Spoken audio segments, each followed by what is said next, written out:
سڵاوتان لێبێ بینەرانی تەلەڤیزیۆنی پەروەردەیی ڕادیۆیی پەروەردەیی وەزارەتی پەروەردە. مێژووی کتێبخانە مێژوویەکی کۆنی هەیە، دەگەڕێتەوە بۆ سەردەمی سۆمەریەکان کە ئەوان یەکەم گەل بوونە لە ڕۆژهەڵاتی ناوەڕاست و خواروی عێراق کە خاوەنی کتێبخانە بوونە. ئەمڕۆ بەڕێز فائیزە ئەحمەد بەرپرسی پۆلینکردن لە کتێبخانەی گشتی لە ستۆدیۆی تەلەڤیزیۆنی پەروەردەیی لەگەڵماندایە کە لە ماوەی ڕابردوو هەرسا بە چاپگەیاندنی مێژووی کتێبخانەکانی هەولێر. ئێمە ئەمڕۆ قسە لەسەر خوێندنەوە و لەسەر کتێبخانەکانی مێژووی شاری هەولێر دەکەین. بەخێر بێی فائیزە خان.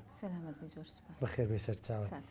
ئەگەر پێمان بڵێ ئەم بیرۆکەیە چۆن بۆ هات کە هەڵبرسی بە کۆکردنەوەی مێژووی کتێبخانە کۆنەکانی هەولێر؟ بەڵێ سەرەتا بەیانی باش لە ئێوە و بینەران و گرانی تەلەڤیزیۆن و ڕادیۆی پەروەردەی هەولێر. بیرۆکەکە من بەخۆم دەرچی بەشی کتێبخانە و زانیاریەکانم پەیمانگای تەکنیکی هەولێر لە کتێبخانەی گشتیش کارمەندم. زۆر جار پرسیارم دەکرد مێژووی کتێبخانەی گشتی ساڵی چەندە، چەند دامەزرا، چەند مدیری هەبووە، لە چێ بووە. تەنها ساڵی 1940 دەزانی ڕسمی هەشت بەڕێوبەریش لە ناوەڕاستی کتێبخانەی گشتی هەڵواسراوە کە ئەوانە مدیرەکان بوون. بیرۆکەکە تقریبان ئەلێرە لە بۆم دروست بوو کە مێژوەکەی بە دوای مێژوودا بگەڕێم. بەڵێ تایبەتە بە مێژووی کتێبخانەکانی هەولێر یەک پارێزگا بۆ لە سەرتاسەری کوردستان واد نەکرد مێژووی هەموو کتێبخانەکان کۆبکەوە؟ بەڵێ سەرەتا بیرۆکەکە و ئامانج و مەبەستەکەم کوردستان بوو، دۆهۆک و سلێمانی و هەولێر و کەرکوچیش، بەڵام لە بەرچەند هەڵومەرجێک من نەمتانی بۆیە مەبەست و ئامانجەکەم خستە سەر شاری هەولێر. بەڵێ چکە بەخۆشم لە هەولێرێمە و جێیەکان باشتر دەزانم، خەڵکەکە شارەزاترم، لۆ من ئاسانتر بوو. بەڵێ ئاسانتر بوو، بەڵام لە هەمان کاتیشدا ئەرکەکەت ئاسان بوو بە کۆکردنەوەی ئەمە مێژوو کتێبخانەیە یاخود زەحمەت بوو؟ ئاسان بوو لەوێ کە لە شاری هەولێرم، بەس لە کۆکردنەوەکەی حتمما زەحمەت بوو، لە بەرەوەم یەکەم جارە یەکەم نووسینە دەیکەم، لەوانە کەسەکان زۆر باش نەناسم، دوای باسی مێژوێک دەکەم لەوانە لە سەردەمی من هەر نەبی، دەبی بە دوای بگەڕێم بە دوای کەسە بە تەمەنەکانی شاری هەولێر، نووسەرەکان. زیاتر کتێبەکەم دیوانەیە، دیکۆمنتاریە، کتابیشم سەرچاوەکانم کتاب بەکارهێنایە، هەروە فەیسبووکەکان ماڵپەڕەکان بەکارهێنایە، حتا توانی تمیانی زانیارێکی باش وەربگرێت. چێ زیاتر هاوکارت بوو بە پێدانی زانیاری؟ بە پلە یەک ماڵێ خانەوادەکەم زۆر هاوکارم بوون، دوای مامۆستا ممتاز حەیدەری کە ئەویش لەگەرم زۆر ماندی بوو، پێشەچێکە و پێداتوونەوەکە و زانیاری وەرگرتنەکە و ڕێنیشاندەرەکە زیاتر مامۆستا ممتاز حەیدەری بوو. خەڵکانی تکەشەیە هاوکارم بوونە، زۆر سوپاسیان دەکەم. زیاتر مامۆستا ممتاز حەیدەری.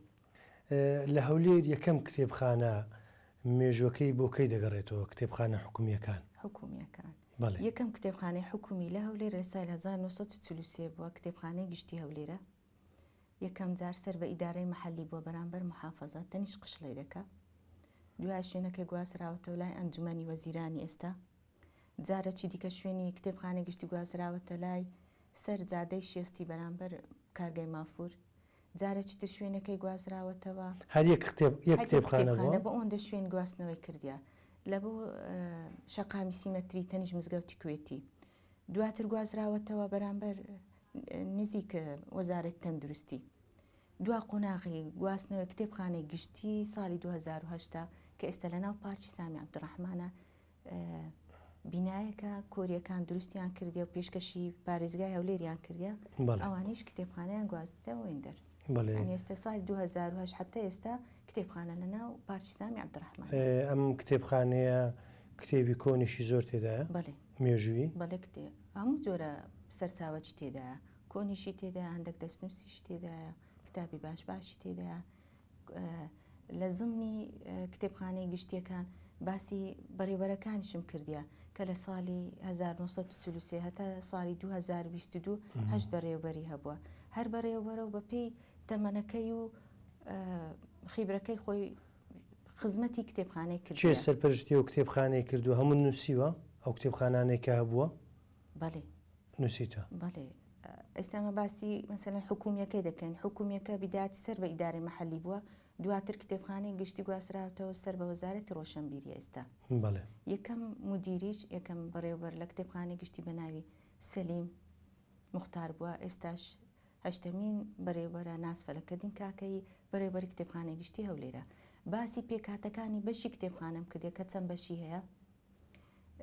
چەند کتێبخانەی گشتی دەوروبەرمان هەیە، 24 کتێبخانەی گشتی دەوروبەرمان هەیە کە سەر بە کتێبخانەی هەولێرن.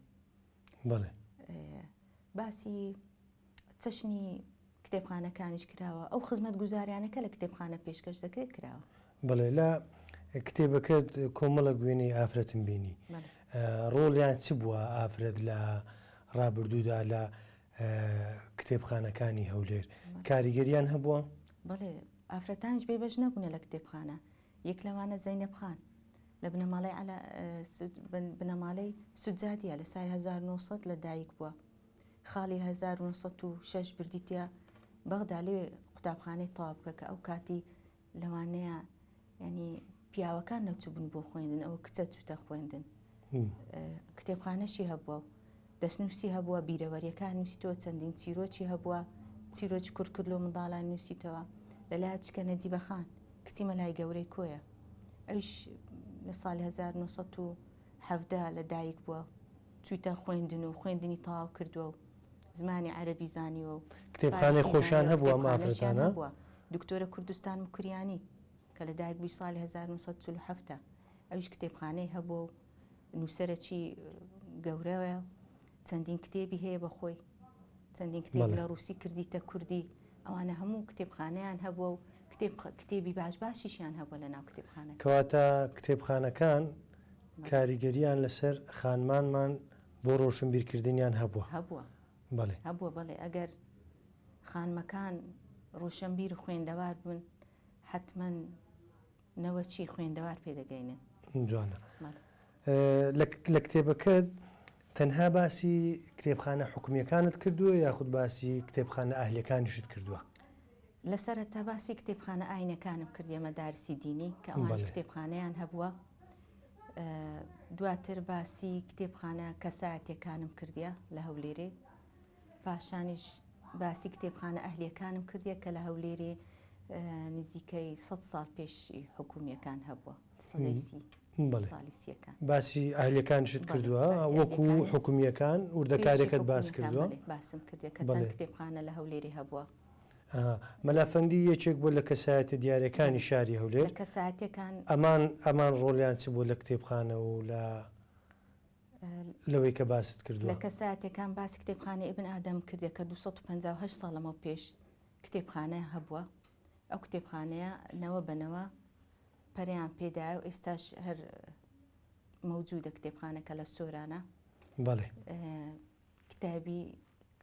کتێبی ینی هەموو جۆرە کتێبەش تێدا، دەستنووسیش تێدا. باسی کتێبخانەی مەدرسەی بە هەرکەم کردیە کە ئەوانیش کتێبی زۆر باشیان هەیە، نزیکەی 200 دەستنووسیان هەیە کە مێژوەکەی دەگەڕێتەوە بۆ 500 ساڵ. جگە لە کتێبی فەلەکناس و بیرکاری و مێژی و دینی بێجگە لەو کتابانە ئەوانەشیان تێدا، شتی زۆر باش تێدا. کتێبخانەی حەیدەریەکان بنەماڵی حەیدەریەکان لە ماوەران ئەوانەشم باس کردێت کە ئەوانیش خاوەنی کتێبخانەیەکن لە کۆنەوە، چەندین قوتابی و کەسیان پێگەیاندێ و چەندین دەستنووسی تێدایە و چەندیشیان لێ سوتایە، چەندیان فەوتاوە. لە کتێبخانە کەسایەتەکان شاری هەولێر باسی کتێبخانەی بنەماڵی شێخ مستەفا نەقشبەندی، ماڵی ڕەشاد موفتی، ئەوانە باس کراون، مەلای گەورە، هەروەها کتێبخانەکەی مومتاز حەیدەری لە کەسایەتەکان باسم کردووە، کتێبخانەی معرف خەزنەدار، هەروەها کتێبخانەی جەمال خەزنەدار، کۆمەڵی کتێبخانەکەی دیکە سایەتیشم بە نمونە باس کردیە. ئەم کتێبەت جگە لە کەسایەتیەکان و لە کتێبخانە ئاینیەکان و لەمانەی کە تازە باست کرد، چی تری تێدایە؟ باسی چی ترت کردووە؟ باسی توێژینەوەکم کردێک کە خاتر و پاک توێژینەوەکە لە سمینارێک لە کۆنفرانسێکە سەر بە کتێبخانە و زانیاریەکان بە لە سال 2006 لە هەولێر کرایتەوە. توێژینەوەکە باس لە کتێبخانە مێژوو کتێبخانەکانی کوردی دەکە. هەندێک کتێبخانەی کوردی باس کردیە. لەبەر گرنگی توێژینەوەکە حەزم کرد لە کتێبەکەشم پێ دەوڵەمەندکەم باسم کردیا بە کورتیش باسی کۆنتترین کتێبخانەی جیهانم کردیا لە کۆتاییەکەی. بڵێ بوونی کتێبخانە لە شوێنە گشتەکان یاخود لە ماڵەکان بە مانای چی دێ؟ کاتێکە تو سەردانی شارێک دەکەی زاری زوو تەماشای کتێبخانەکەیان دەکەی. ئەگەر کتێبخانەی دەوڵەمەند و پێشکەوتوو بوو حتممەەوە شارستانێتی شارەکەی پیشان دەداتن. ئەوە لەسەر ئاستی شارەکە بەس ئەگە لەسەر ئاستی ماڵێ هەبی کتێب باشترین برادرە باشترین کەسە کەم نەتت لەسەر ناکاتن. بەڵێ کەسێک مەسەلەن 5 ساڵ 10 ساڵە بیرۆکە و فکرەکەی خۆی خڕ کردی تۆ کردی تێ کتێبێک ئەتوو بەناو شەقامەکانی ئەو کتێبە دادەچی و ئەو فکرەی دادەچی لەوانە نزیکە بە 2 ڕۆژ 3 ڕۆژ ئەو کتێبێ بەردەستت تەواو بکەی و زانیارێکی زۆر باشیش وەربگری. ئەگەر کتێبخانە لە ماڵێ هەبی هەر زۆر زۆر باشترە لە جیاتی بگەڕێ بچی بکڕی لە ماڵت هەیە دەتوانی لە هەموو ینی زانیاریەکان شەرت نییە لە بواری خۆت شارە زابی با کتێبخانەکە کتێبی هەم بوارەکان تێدا حتا زانیاریت هەر هەندە و لەسەر علومێکانە زانیاریەک هەبیتن. بڵێ فایزە خان پێشتر چاب نەبووە چۆن ئەم کتێبە کۆنانە پارێزراون؟ بڵێ لە سەرەتا کتێبەکە بەشێکیان باسی لە بەرگرتنەوەی دەکا کاری نەساخ کە لە سەردەمی کۆنی شاری هەولێر نەساخی کاری نەساخی کراوە.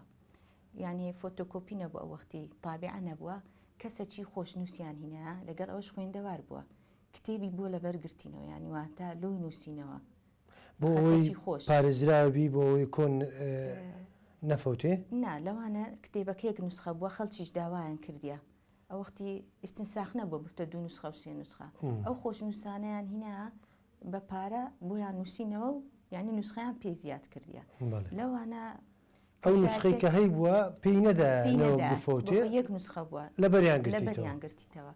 یەک لەو کەسیاتیانە کە لە شاری هەولێر کاری نەساخی کردووە ناوی مەلا تاها بووە کاری نەساخی کردووە کەسایەتێک بە پارە بۆ خەڵکی خۆشنووس بووە و حتمما بە پارە کردیتیان ئەنی ئەوش مقابلی ئەوێ بژێوی ژیانی خۆیان پێ بەسەر بردیە. کەسایەکی دیکەش هەیە بە ناوی محەممەد تاهر کوردی ئەویش نەساخ بۆ لە هەولێر کاری نەساخی کردووە و لە سعودیا یەکەم کەس بووە کە بە خەتی خۆی ینی بەدەستی قورئانی پیرۆزی نووسیتەوە. باسیوانەشم کرد تێدا. بوونی کتێبخانە بۆ هەر کەسێ مەرجە کە ئەو کەسە ڕۆشن بیر بێ؟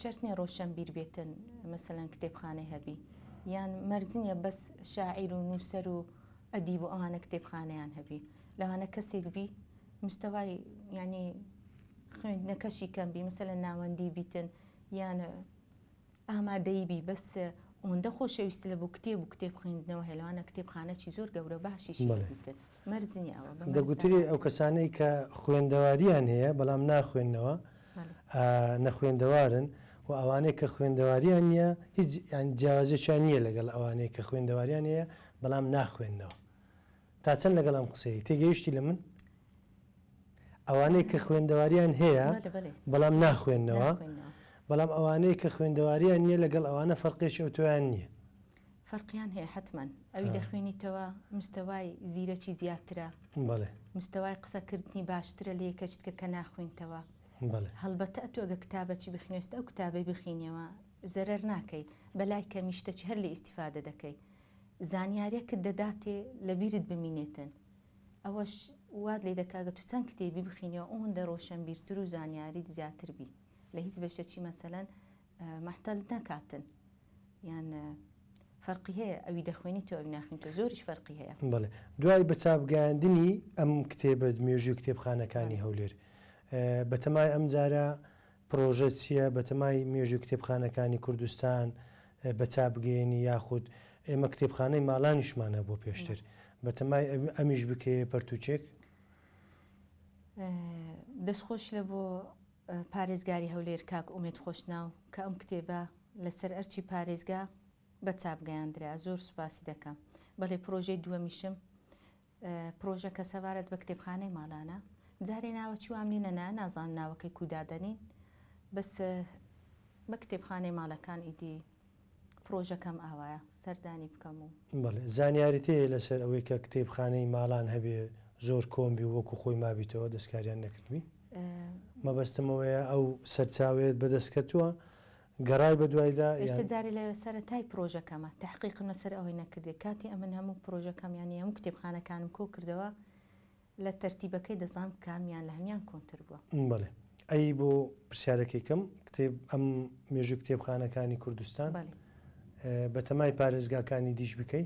وڵا هیوادار بووم بکەم بەس لە بە هەلو مەرجێک لەوانە نەتانم بکەم ئاساییە مەسەلەن یەکێک لە دوهۆچێ مێژووی دوهۆک بکە یەک لە سلێمانی سلێمانی بکە یەکەچ لە کەرکوچێ مێژووی شاری کتێبخانەی شارەکەی خۆی بنووسێتەوە هەولێریش ئامادەیە ئەو کاتە ئینسیکلۆپیدیای مێژووی کتێبخانەکانی کوردستان ڕاستە ئەوەش بە مەبەستی ئەوەی حتا مێژووی خۆمان دەنووسینەوە پارێزگاری لێ بکەین نەفەوتێ مێژووە کە لۆ خۆمان و لەبوونەوەی خۆمان پاشی خۆمان کە دێن بزان کە کتێبخانە لە هەولێر هەبووە.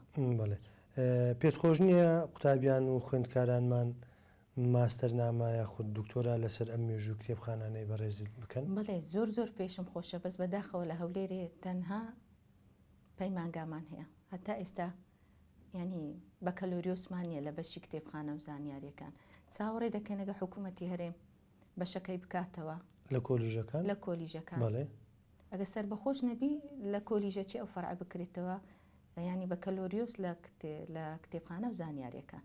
بڵێ فایزەخانێمە لە کۆتایی شتێکی وامان نمایە ئەگەر خۆت بە گرنگی بزانی باسی بکەی سوپاس دەکەین. زۆر سوپاس بە ئێوە کە ئەو دەرفەتتاندا نیش لە نزیکەوە لەو بەرنامەی ئەو کتێبە پێشکەش بکەین و لە کۆتاییش دوو نوسخەم هینە یەکەچیان پێشکەشە بە توی بەڕێز پێشکەشی تەلەڤیزیۆن و رادیۆی پەروەردەیە. ئێمە زۆر خۆشحاڵین کە جەنابەت و ئافرەتێک هەڵسای بە مێژووی کتێبخانەکانی هەولێر کارێکی زۆر باشت کردووە بە ناوی تەلەڤیزیۆنی پەروەردەی هەولێر ڕادیۆی پەروەردەی وەزارەتی پەروەردە هیوای سەرکەوتن بۆ دەخوازیین دەستخۆشی لێ دەکەین ومێدەوارین بەردەوامبی لە کارەکانی تکە لە مێژوو کتێبخانەکانی ماڵانیش و هەروەها ئەمەش جێخۆی بگرێت جێی دەستخۆشیە. دووبارە بەخێر بێ بۆ بەرنامەکەمان زۆر سپاس ماندوومان کردین بۆ بورە سەرچاوانی. خۆشەویستان و ئازیزان لێرە داهاتینە کۆتایی بەرنامەکەمان تا بەرنامەیەشتر بەخواتان دەسپێرین خواتان لەگەڵ.